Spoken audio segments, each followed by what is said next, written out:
here Federico Paccarati, here to tell us about Scissors-Congruence K-theory of derived scheme. Thank you very much for the invitation, for being here. Right, so I'll start maybe with a little bit of motivation, and then along the lines I will tell you what's my plan for the day and how does this differ from like previous work on the topic and everything. But first I need to probably introduce a few keywords. Okay, please feel free to interrupt if you have any questions or if you can't read my handwriting, which is okay.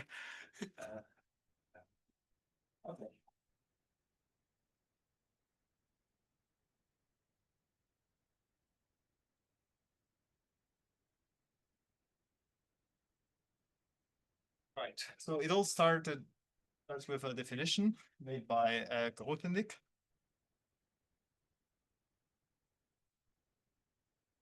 In 1964, like let A be a field, and then you might want to consider the ordinary category of varieties over the field K, which for me, it can well be like just schemes of finite type over spec of K. And then Grothendieck introduced like associated to this category a ring called the Grothendieck ring of varieties, which is defined as follows. So I call it K naught for like suggestive reasons. And this is the free abelian group on isomorphism classes of varieties modulo something which is called like Scissors-Congruence relation. And basically, you might start with a variety X, and then you might consider a close-up variety Z of X, or use the same suggestive notation. And you might want to take its complement, its open complement, U. So like here I got empty set, and then you form this push-out square, which incidentally is also pullback square. And then whenever you got such a thing, then you say that the class of X equals the class of Z plus the class of U. Okay, so then you equip this with a ring structure. So like here, you can equivalently say that like multiplication given this relation is given by the finite coproduct and the addition, whereas the multiplication is the fiber product over the base. Okay, this definition can be made in greater generality, but for now we'll be happy with this. Okay, this is a very mysterious object. It's actually huge, and you are quotienting out by a huge amount of relations, and so it's very tricky to figure out how does this thing actually look like. But at some point in 2017, Zakharevich had the idea of trying to define some hierarchy groups of varieties and use their understanding of these hierarchy groups to actually infer things about K naught. And so like Zakharevich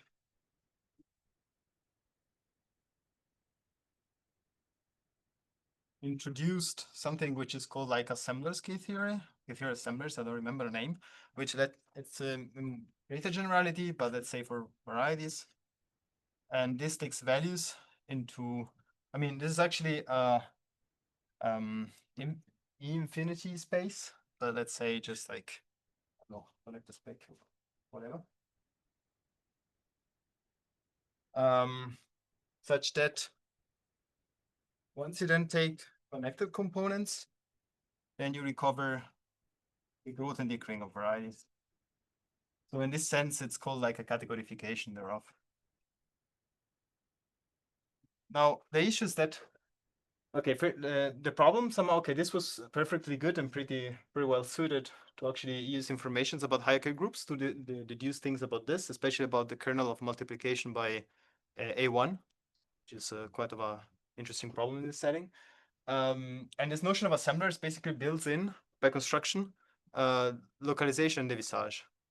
So this is the idea behind this construction. But on the other hand, the trade-off is that it's super hard to map out of it. So in particular, it's very hard to study this connected spectrum by a representation with like commutative algebras, which is what one would call, like with reference to the older terminology, higher motivic measures. So for this reason, Campbell introduced a variation on the topic, We are now in 2019. This was 2017. So it's pretty recent stuff. And Campbell introduced another K-theory spectrum, which I will call just SW K-theory of varieties, where SW stands for like a subtractive Waldhausen, or I don't know, there are other interpretations, but that's not relevant right now, I guess. And such that, once again, if I take connected components, I recover Grothendieck ring.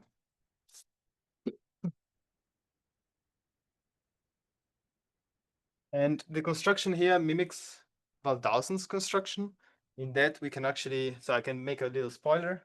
And this thing here is going to be like, we will introduce also in this talk an SW variant of the S-dot construction, which we can apply at kind of varieties. And we take core group points, geometric realization, and we loop back at the initial object. And so this will give us this SWK theory. And then also many theorems that were proven in Waldhausen's original paper, sometimes rephrased in terms of McCarthy's proofs, actually carry over to this language. So we have access to a few tools. Okay, now the question is, do these things compare? So basically, in order to define this gadget, Campbell introduced a notion of like what he called like a subtractive Waldhausen categories, which are basically an environment in which I have a notion of closed immersions and open immersions, and in which I can axiomatize the taking complements. Although it didn't say it in these terms, but we will see that this is somehow the essence of this. Right. So we need, in order to compare these two things, we need a common environment, a common ground in which both constructions live. And this is the reason why in I don't remember the dates, but somehow 2022, Campbell and Zakharevich had a joint paper in which they introduced this notion of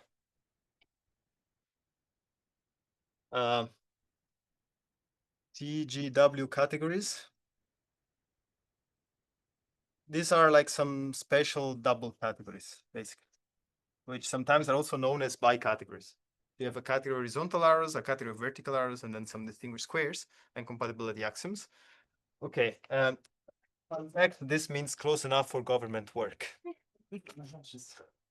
Yeah, okay. Anyways, at least this is what some of the the people who came up with this said, or probably it's rumor. I don't know. Anyways, and then they use this notion to compare. Sorry. I heard Ina say this. Yeah, right. So yeah. Anyways, this is a notion that allows one to compare like both words, and they proved that actually these two spectra are equivalent, although the proof was more fixed later on. So I think and so okay, but there is already a categorification also of the source, and the next step in the story is somehow this intuition, like I mean, following the intuition of Thomason and his interpretation of Drake K-theory. Then for authors, Campbell, Jonathan Campbell, Josef Fein-Kuiper, I'm afraid I butchered their name, but Mona Manning and Ilan Zakharevich, this is now in 23, introduced this squares K-theory. So this is something that takes as inputs a squares category, which is like a double category with an initial object, like initial in both directions. And then it produces some like connected spectrum again. And this thing specializes to all of these notions and to many other notions of things that ought to be called K-theory. And actually, the goal of my project overall is to generalize this to the infinity word, and then prove the fundamental theorems and then the universal property. Right now, today I'm gonna like move the first steps and generalize instead to the infinity word these constructions here, and prove that a suitable generalization of this retrieves this one. In particular, generalizing this to infinity word means that I can enhance the source, and so you can plug in also examples from derived algebraic geometry. So examples of things that you can plug in now are like derived schemes, connected and non-connected, right stacks, like arting, like bounded stacks, or even VM stacks, or like, I don't know, you can come up with your favorite examples. Right, and okay, and so somehow let me summarize the main questions that we're trying to answer today. So I can start, as I said, like I just rewrite this down and then made the comparison a bit more explicit. So here they define some sort of like a nerve construction, which is you define some bisimplicial set here defined somehow. This is some sort of like Thomason construction, and then this lends into bisimplicial sets which happen to be connected because we assumed our double category to have an initial object, and then and take geometric realization end up in connected topological spaces, and so connected spaces, and so you can actually look that, and you don't have to say at what because it's just one point, one connected component, and so you end up in anime, and then you can prove that actually factors through the infinity groups. Okay, so this is the square scale theory functor, and then there are actually other thing that sits inside here. So if I start with like an ordinary, let's say SW category, which is the gadget defined by Campbell, then I can see ordinary SW category as a squares category. And on the other hand, I can define, and I will define for you something which is called like the T-dot construction. This is like a SW variant, and I can take its nerve, and I will end in bisimplicial sets, or I could just take Campbell's K theory, which is defined as I said, as a group localization, and here I go, that is SW construction. Okay, so in this 4 authors paper, they basically prove that this commutes, but this is just like unwinding definitions. It's just like a transposition of stuff, more or less, once you have the right formalism. And then the question is, does this commute? And so somehow, and the same one could do for Waldhausen's categories. So like this is by definition, the other one is a question. And so like in the one categorical case, this was proven by Waldhausen, in the categorical case, I mean, it's a very similar argument to this. Okay. And so like this is actually a very reasonable question, and that paper, they provided partial answer to that. So like there is this areas like proposition 2.11, and it says that like if you start with a W category such that 2 additional assumptions are satisfied. So the first one is that, okay, as I told you, SW category would have, and we'll see it in a second, will have a notion of closed immersions and of open immersions. And so one of the technical assumptions you need to assume is that the closed immersions, which I denote, like, okay, let's say, closed immersions are monomorphisms. Bigger. Yeah, sorry, this was not even meant to be written. Okay, closed immersions are monomorphisms. All right, let me do like this. I'll try to write a bit better. Okay, so let's say maybe it's better this way. Okay, so closed immersions are monomorphisms, and the second assumption was actually the fact that piecewise isomorphisms are invertible. I'm not gonna tell you what it means. Also, let me say technical assumption.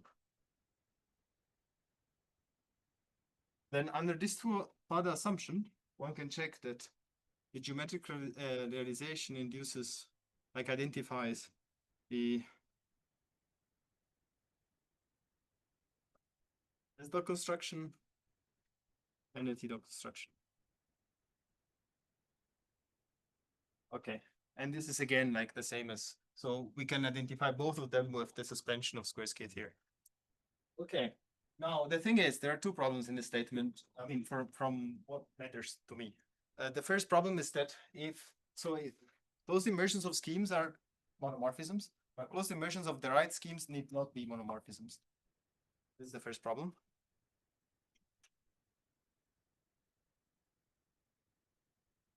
So like, first problem is that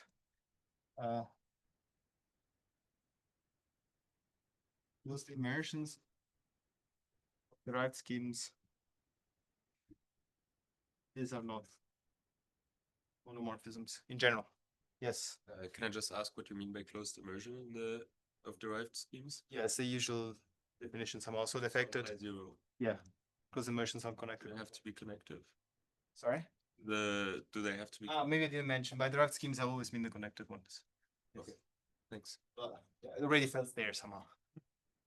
So like these don't need to be monomorphisms. Closed immersions are meant to be connected components. But since I didn't define what derived schemes are, then I somehow swept them under the rug.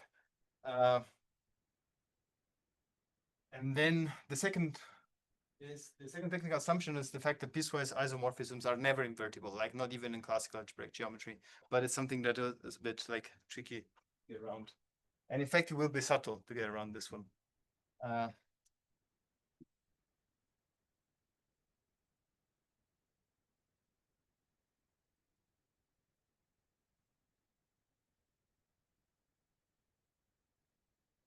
Like for instance, two things that are piecewise isomorphic are like if you take the cusp, and if you can break this into three components somehow, three pieces. So you got this line, the point, singular point, and the other line, and this is piecewise isomorphic. The line. What point?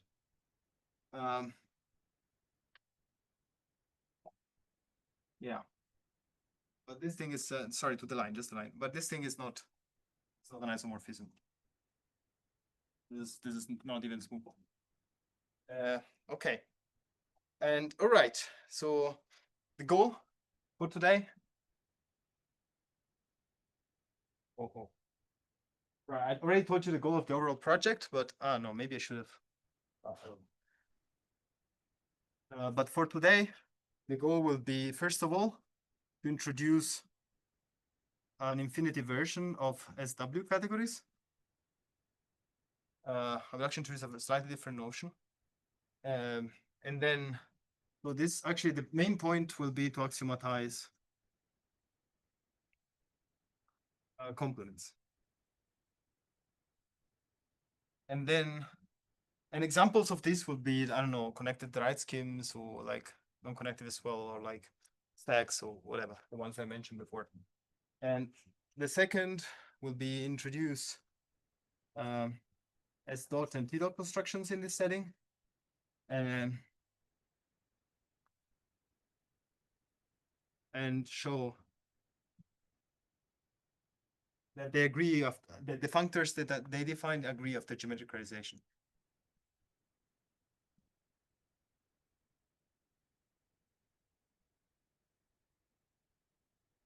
Now, one thing I probably should remark is that, okay, we'll see this in a second. Sorry, I shouldn't get out of myself. Okay, so now there is a magic trick. I actually already prepared a board with the definition of a PSW category because it's, yes, please.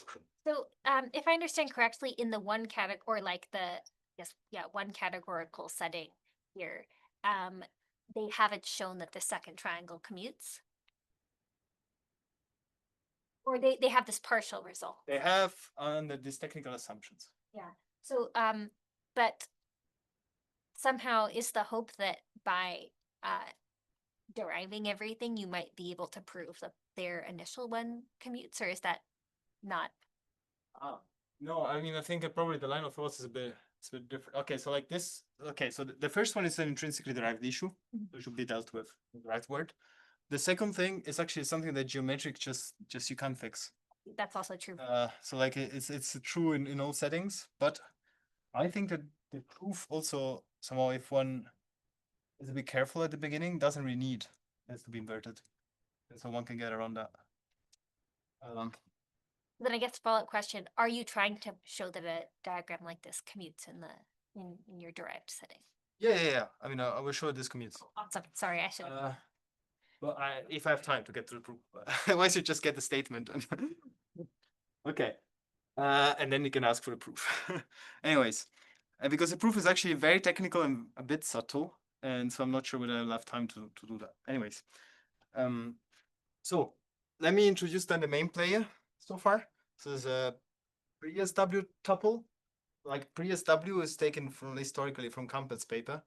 So far you could just forget the pre or like call it anyhow else because it's not evocative in my setting, but it's just to like draw a parallel. Anyways, so SW stands for subtractive Feldhaus, so we'll have some notion of subtraction.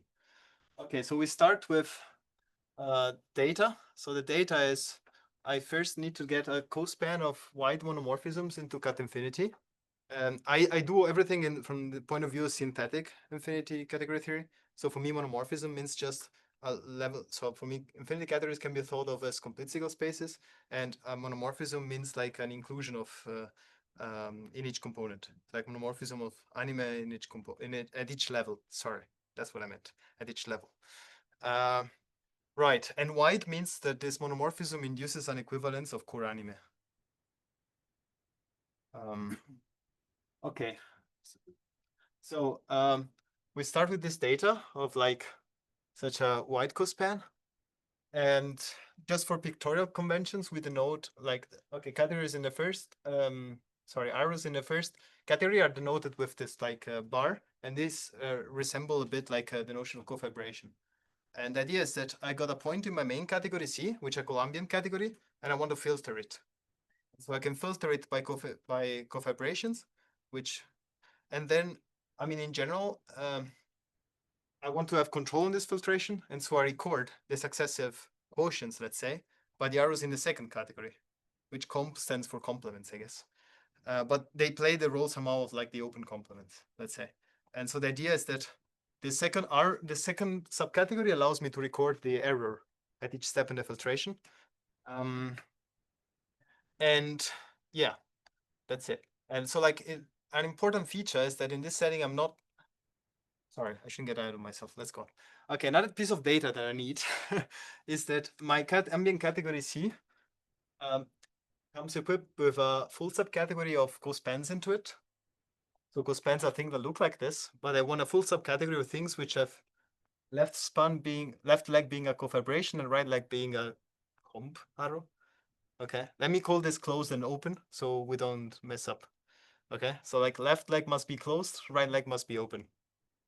And then I take a full subcategory of all these cospans. So I don't need to have them all. But there will be some properties that must be satisfied. And somehow this piece of data here tells me what it means to take open complements. This is how you should think about it. Okay, so properties. The triple I defined up there must be an adequate triple, which this is a notion which was introduced, I think, by Clark Bowick first, and then used by many people in several different contexts. This is somehow the natural context in which you would like to define a Q construction in K-theory. This is somehow the relevance of this, but actually models much more, as we will see. So basically what it means to be an adequate triple means that I need to have such a piece of data, and I need to request that whenever I take a closed immersion, okay, an arrow in COSI, then and I can base change it along open arrows, and the base change is again closed. And the same for the open arrows. So this is the accent triple. But additionally to that, I also request that actually I can base change along anything in C. So each class is stable on the base change along anything in C, and all base changes exist. And then I request that my ambient category and each of the other subcategories have Fane coproducts, and these are computed in the ambient.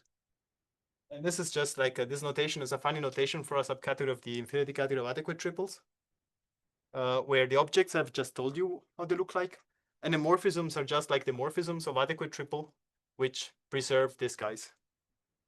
So everything works as it should. Okay, so this is the first property. The second property is actually just the fact that whenever I take this finite complement for finite coproducts, then the diagrams computing them is in the closed and in the open part. Otherwise, I wouldn't be able to compute them in the ambient, or I wouldn't be able to request them to exist in the closed and open things and whatever. And this wouldn't be well behaved afterwards. And depending on what you want to do, you might also want to request this to be a pullback.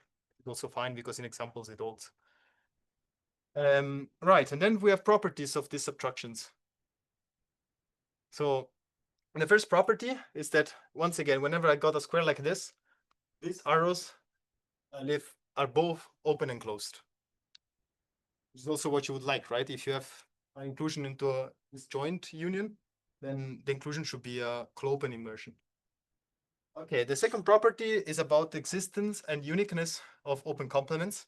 So whenever I got a closed arrow, I would like to be able to find a unique open arrow, which gives me a complement.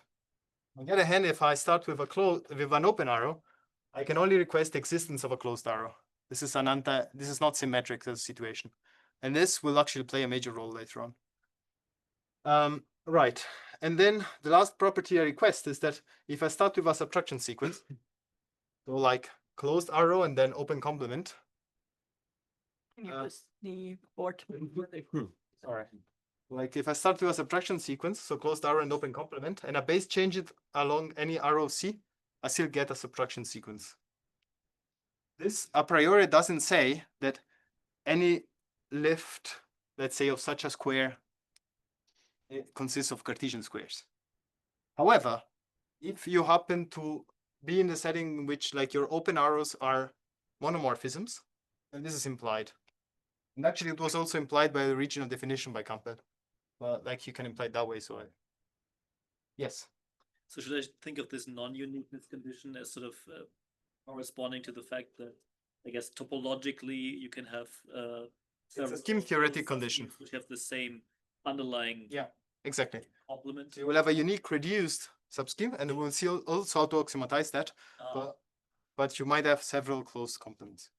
Okay, so like so I've already made probably, I mean, maybe one thing that I want to insist on is that, so you should bear in mind that like a pre-SW tuple is basically an adequate triple with enough finite limits and colimits, with an extra piece of data, which is the subtraction sequences, and some properties.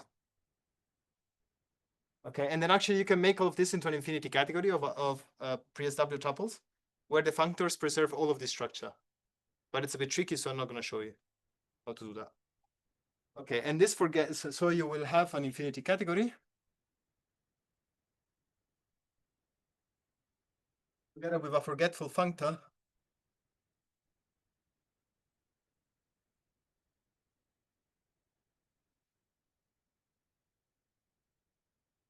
Okay. And basically, right, which is singling out just the adequate triple. Okay. Right, and so the functors in here would be just functors in here such that they preserve the subtraction sequences. Yes. I mean, classically, at least if I do this type of complement decomposition, I at least have a surjection from the disjoint union of these two, the original thing, right? Like on the closed open disjoint union of the closed and the open. Is there anything that encodes this in here that sort of is at least like doing this type of decomposition recalls something about my object? Or I don't know. Probably yes, but I've never used this, so I never tried to like. I mean, there are also like very basic relations that it's a nightmare to prove. So like things that you might take for granted, which is like a real nightmare to prove. I should probably sit down and make sure that it works. Probably it does, but or you can assume enough natural stuff to make it work. But this is some other philosophy of the whole thing. Like, okay, so like this key observation I want to record, however. Thank you for the question, by the way. So like this is a okay. One thing I want to mention is that okay, so this definition is very, very close to Campbell's original one. So, okay, didn't phrase it in language of adequate triples, but like the properties and the data is taken from his original definition. Basically, no originality in here. It's just like a rephrasing. But I mean, there is obviously quite a lot of work to be done to make this into an infinity category, make these gadgets into an infinity category, because this model. Like what? So like this idea of open and closed complements model what fiber and cofiber functors do at the level of Waldhausen categories. However, there are limits and colimits, so they're a matter of properties. Whereas here, this is all extra structure. So whenever you do anything in this setting, you have to carry on a lot of extra structure, and you got nothing for granted as a property. So like, actually, a major difficulty in this setting has been to make things coherent somehow, and this is why it's a bit annoying. Okay, so the key observation that I will use later on is that whenever comp C consists of monomorphisms, and for example, your ambient category is a subcategory of a presentable one, what if it's a one category? It's also fine. then whenever I have a square like this,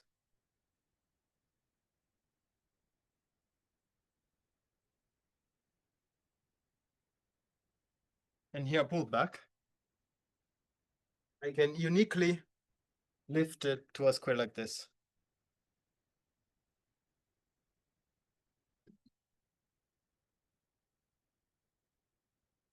And to see this, you just compute the fiber over these squares in the category subtractions. And you show that under this condition, then this is contractible fiber. But then by the axiom here, we have a candidate which lifts it.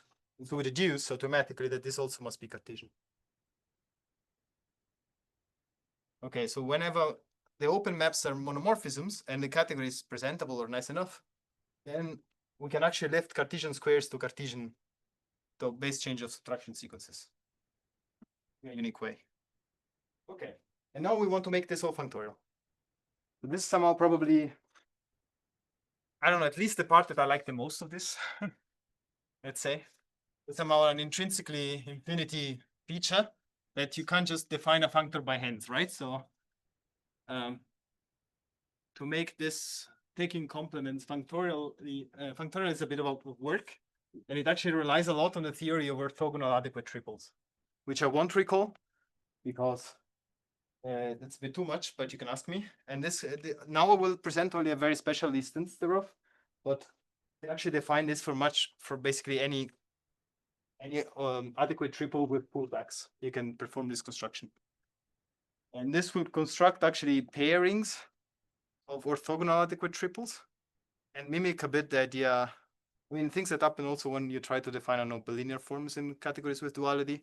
This I will mimic this game. Okay, so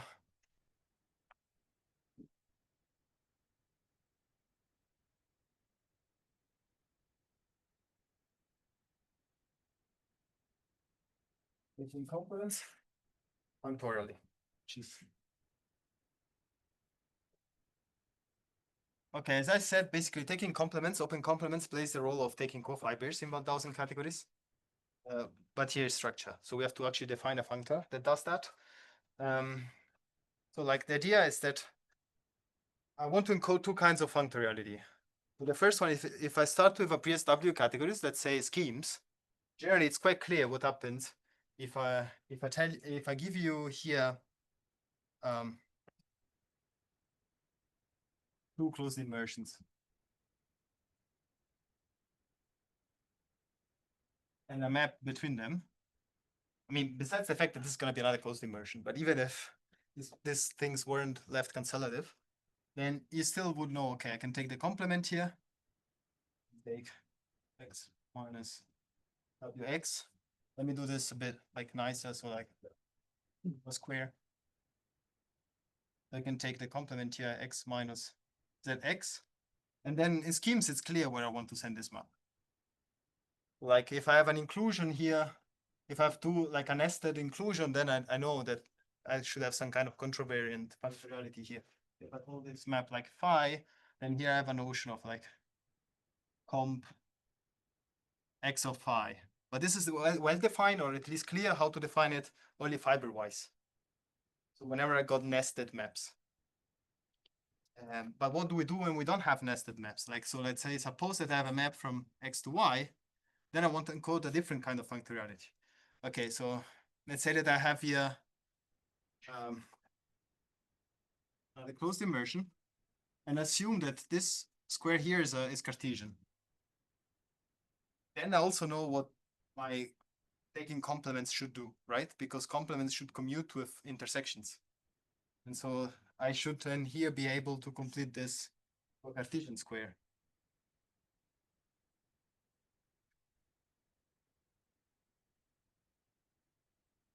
Right. And so I want to encode this kind of functoriality. Like this start, maybe I shouldn't make colors. It's fine if I use colors, or is there anyone who's colorblind? Okay. So I'll try to make it reasonable. Okay, so we start with this data here. This is input. Can you read red? Great. Let's make sure you push down hard enough. It's okay now. And this amount is the output I would like to have, right? So I have two kinds of functionality. So generally, how would you do that? It's like to encode in a category by a category spans as target, as source, right? And so actually, if you notice, then this one is a span of closed immersions. Like, these are all closed immersions. These are arrows of closed immersions. I think I messed up. Okay, maybe I wanted to put it the other way around. Yeah, sorry about that. Oh, you can do other ways, but I want it this way. Or spans target normal. Sorry? So the source is span, so the target is just an ordinary. Yeah, exactly. But you can do it other ways because like, okay, I'll get there. You can do either ways anyways. So yeah, so like this one here, if you notice, this is the input is just, it's something like a spans into, well, here, what is this category in which I'm taking spans is like, it's a full subcategory of arrows in C, which are spanned by the closed immersions because I can have like, so I call it like this way. So I can have any horizontal maps, but only closed immersions as vertical maps.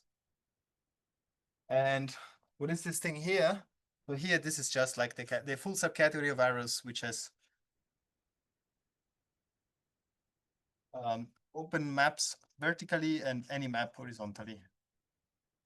And so I wish to define a functor like that. It's going to be my comp functor, which takes open complements. Okay, now how to define these things? Yes. I feel like you really use all spans, or is half of the span meant to be Cartesian? Because in this Yeah. example, half of the span was Cartesian, right? And Exactly. so it's we don't really use. It's not just spans in this input, or is it automatic? No, I get there. Oh. So like this is just like a intuition somehow. So how to make it formal is like, so I mean, I can consider this thing. I'll consider the arrow category of C, the ambient category. I can consider target projection. And notice that this is a Cartesian vibration. It has as Cartesian arrows, the Cartesian squares. And right, and then I can restrict this. I mean, this is Cartesian whenever then C has all pullbacks, right? Which is not the case by our assumptions. But if I restrict to this full subcategory there,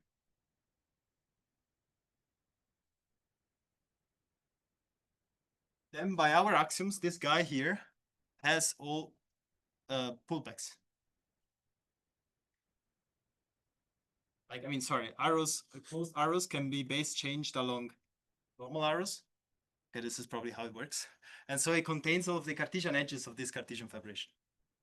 So actually this composite here is now a Cartesian vibration. And then by the theory of orthogonal adequate triples, I can actually define, this defines an orthogonal adequate triple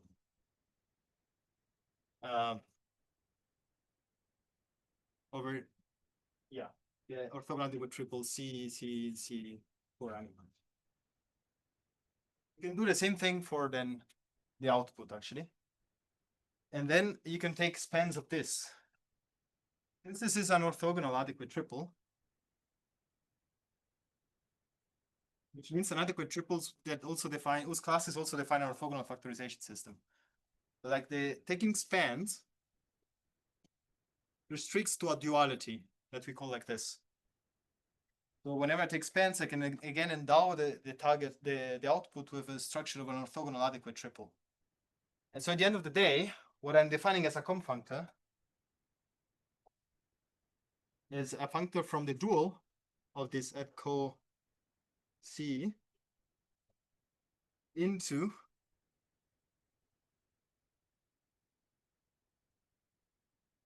at comp of C. And I want this to live over this ingressive embedding.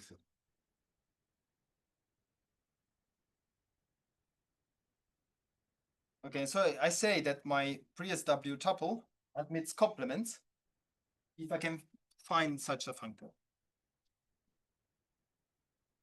Okay, and notice that, I mean, this actually defines a pairing, right? Of this two adequate triples.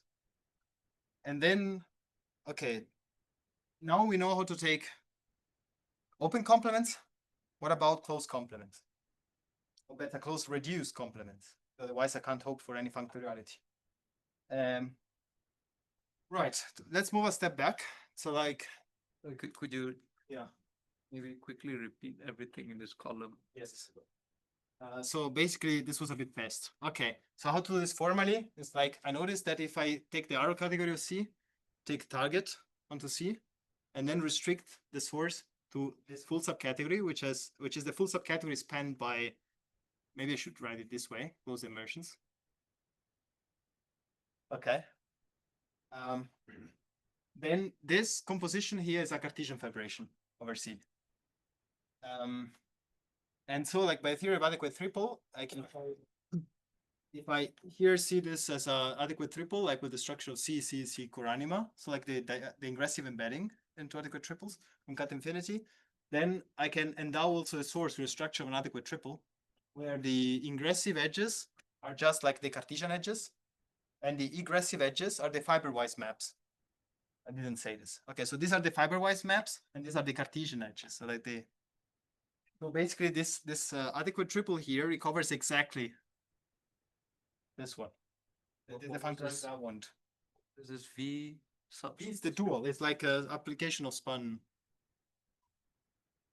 So this is a theorem that like applying spun twice. So spun is an autoinvolution, and so it gives some duality. This is not mine. This is from a favorite paper. This is like Hauxeng, Heberstreit, Liskens, Newton. So like the paper is amazing, and they prove all this stuff. And yeah, and so like they show that orthogonal span gives the duality on here. Okay, and so I take I say that a comp functor, which is something that goes from here to there, is basically the data of a pairing. So I'm up from the dual of the source to the target. Yes. Would you mind writing the names down of the paper you just said? Yeah, it's long. Sorry. Auxeng, Heberstreit,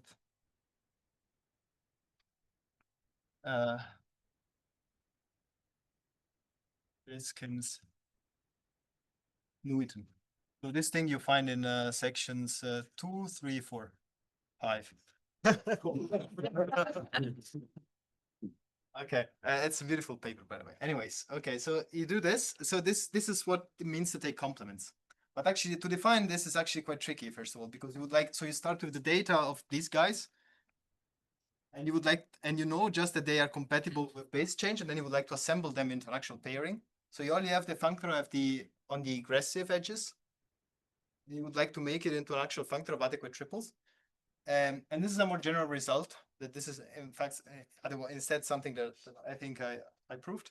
It's like whenever you want to define a pairing over this diagonal embedding, then it suffices to give the data on the aggressive part and to check that it is compatible with Cartesian transport.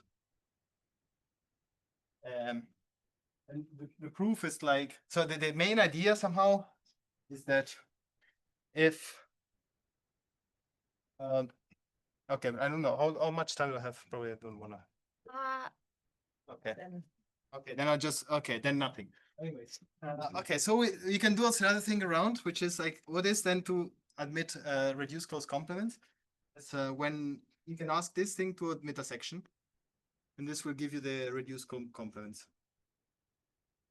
Or better, actually, the dual of it, and then you have to dualize them. Okay, now that we got our machinery, we can go on to the dot and Tildor constructions. So the definitions that I'll tell you for this dot and Tildor constructions are basically the same in the paper by Campbell or in the Porotos paper. But then the fact that they behave as they should to carry on the proofs is that follows from all of this machinery here. It's not apparent from the definitions, but yeah. Okay, so first thing is let me start with this S-dot construction. So this is a bit different from the Waldhausen statement. So you start with something here. You want to define a functor on pre-SW categories into cut infinity. Actually, simply short cut infinity. Sorry. So you start with data of a pre-S double tuple. And you want to send it to, okay, for each level n, I will tell you how this thing looks like. So as n of c, it's going to be a subcategory. Watch out, it's not full. This is different from the 1000 case because of the different functoriality we requested. So you actually take the twisted arrow category, dimension n, you take the opposite, and then you map into C. And so you need to define a subcategory of this. How do things in here look like? So I'll do this just for free.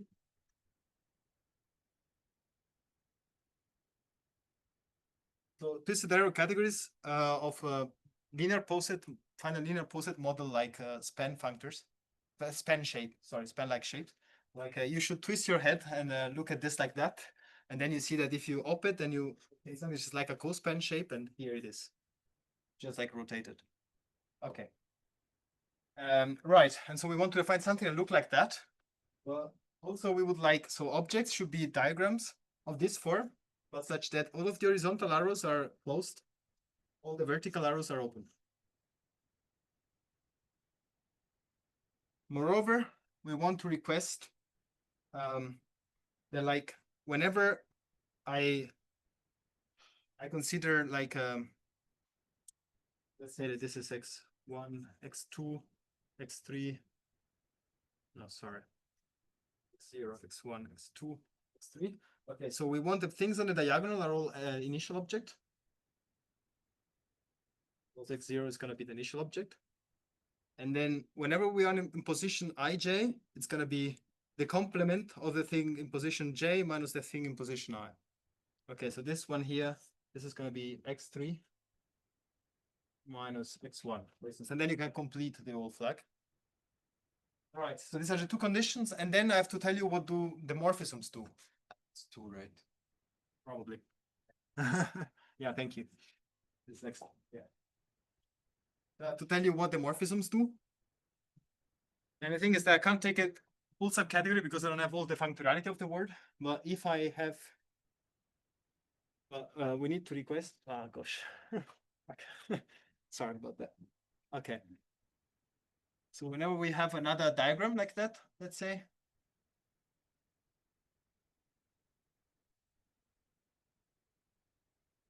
We request morphisms to be those natural transformations such that these are all Cartesian. Only the top row, but then by this key observation I made, whenever the comp part is consists of monomorphisms, then all squares here are Cartesian. All the squares that don't belong to any flag are Cartesian. And actually, one can show that under these assumptions, even all the squares of the flag turn out to be Cartesian. So in particular, one can show, this is somehow other new input, that if I now take, remember the category that we had before, I take just the ingressive part, so I take only the Cartesian edges, then I can take the comp functor. In some sense, I have to adapt it to consider filtrations. And then I can post-compose by some right-hand extension, which again, other things must be checked because these categories don't have all limits, but they have enough limits for it to make sense. Then I land into the S tilde. This was supposed to be 10 times. S tilde of C. So like these are a long sequence of arrows. And this map is actually an equivalence.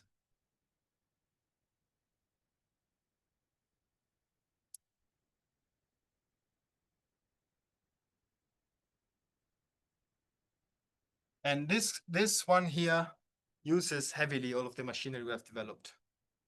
Like classically, there are several things that simplify a lot if you assume closed immersions to be monomorphisms. Okay, and then finally, let me define a T construction. And for the T construction, this is a bit subtle. You start with a pre-SW category.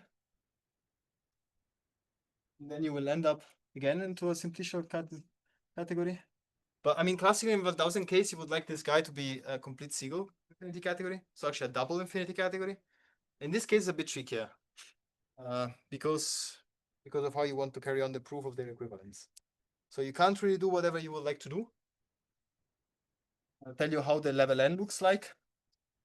So this thing will be a wide subcategory of. No, I should tell you what the level 0 and 1 should be. So like let's say n at most 1. Wide subcategory of this, like with times, which is the this one above, like n-log filtrations of Cartesian squares. Given by, I just need to tell you what the arrows do. The thing is that this would be okay. If it's 0, that's not interesting. If it's 1, then it's just a square, which is Cartesian. And then we furthermore require that if I now here take, screwed something, sorry about that. Yeah, right, other way around. If I now here take the open complements, then let's say this is F restricted to the closed part. And this is going to be F restricted to the open part. And then this must be an equivalence. Now the thing is that if you start with this data and you try to compose this guy horizontally, they don't paste. So this is the subtlety. This is why you need piecewise isomorphisms to be invertible. Otherwise, these guys don't paste. And so you can't just take this as the wide subcategory generated by this unless piecewise isomorphisms are invertible. But what you still can do, and here's some other subtle bit, is that you can define, you can consider this. I'll call it like T prime, and then I will consider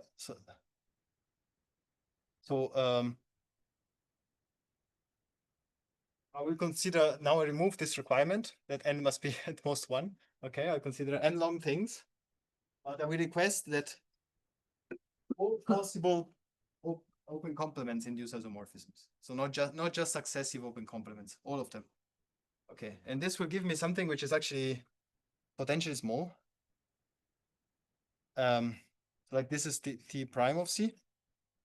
Then I can consider its closure under composition. So adding formal composition of like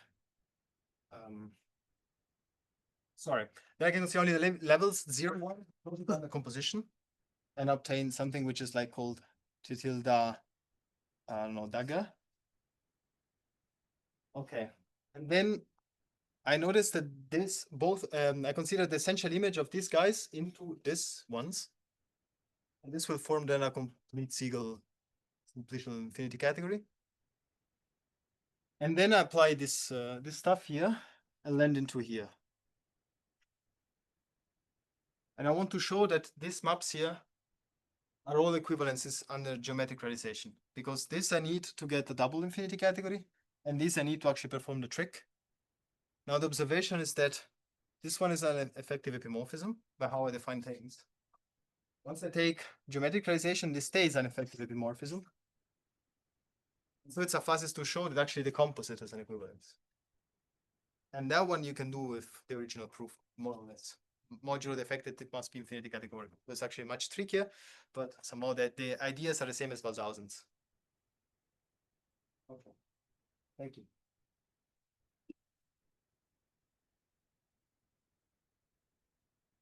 Questions for the speaker?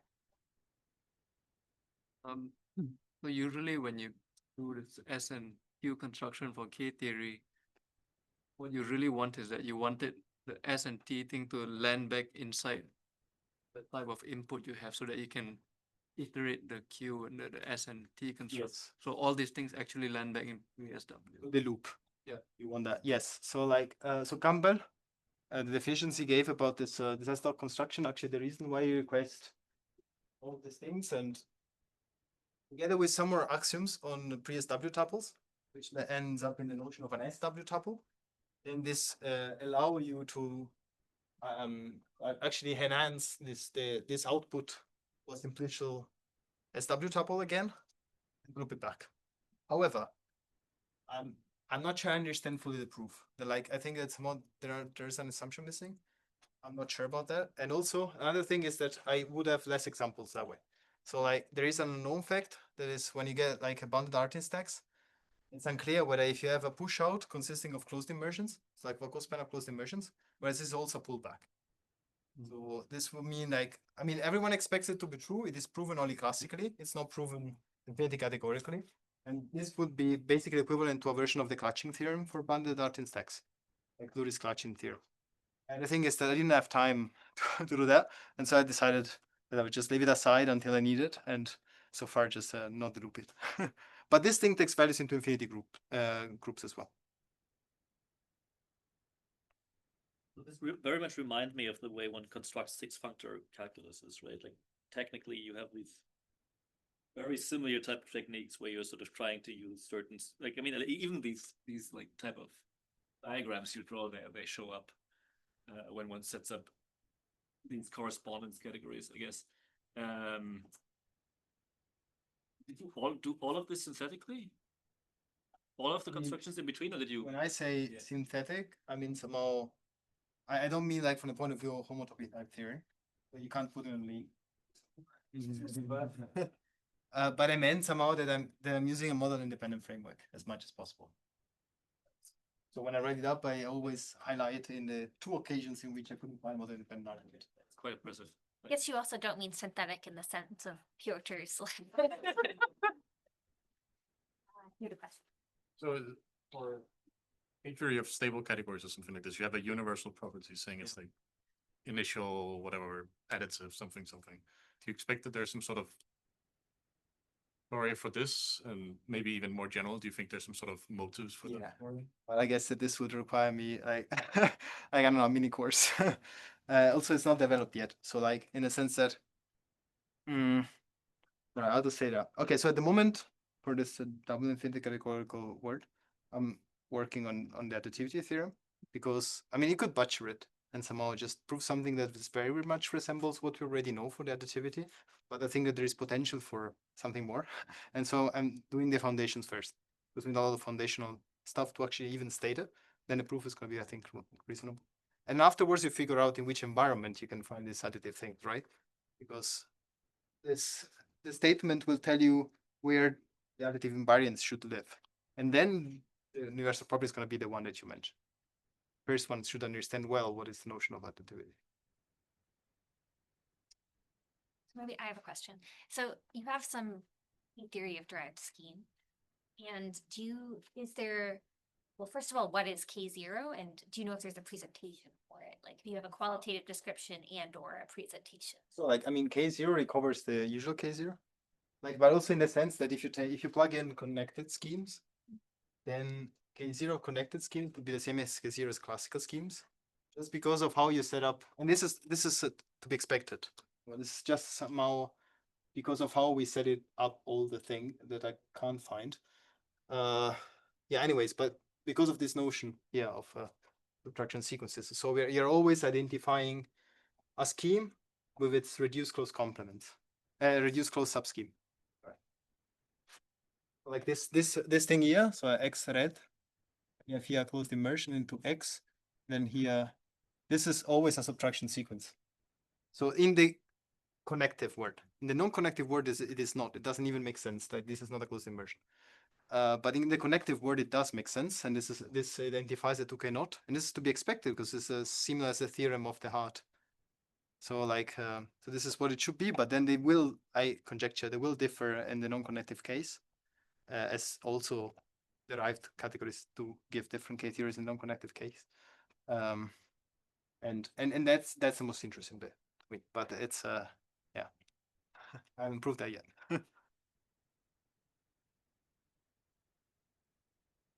Let's think.